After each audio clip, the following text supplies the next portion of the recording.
Nous assistons aujourd'hui dans les sociétés industrialisées, dans l'agriculture intensive et dans l'industrie, à une utilisation abusive de l'eau, pourtant d'une rareté croissante.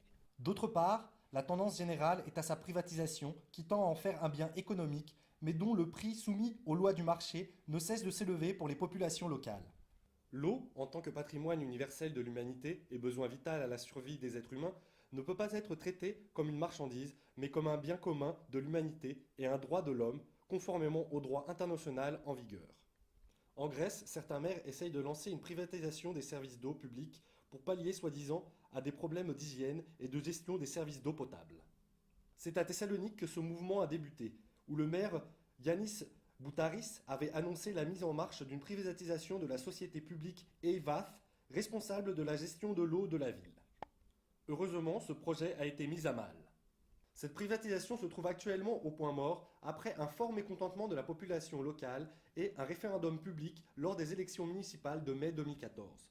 Suez et son partenaire grec Elactor se voient donc retirer le projet de privatisation qui leur avait été accordé par la mairie. Bien sûr, cela ne veut pas dire que le projet ne verra pas le jour, mais pour l'instant, il n'en est plus question.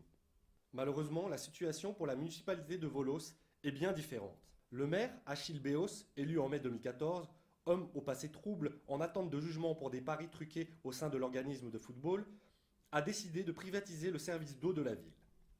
Ces arguments sont plus que déroutants, puisqu'il désire vendre une société publique au secteur privé, dotée d'un réseau déjà existant, aux frais des contribuables, puisqu'il est sûr que le prix de l'eau sera augmenté en conséquence.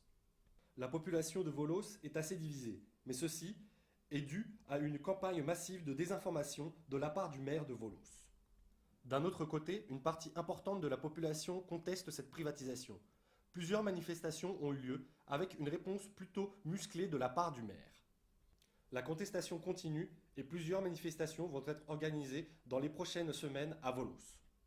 De plus, une délégation d'habitants va rencontrer le ministre de Syriza en charge du dossier. La lutte à Volos ne fait que commencer. Il est tout de même bon de noter que Syriza a formellement annoncé que l'électricité et l'eau n'étaient pas à vendre,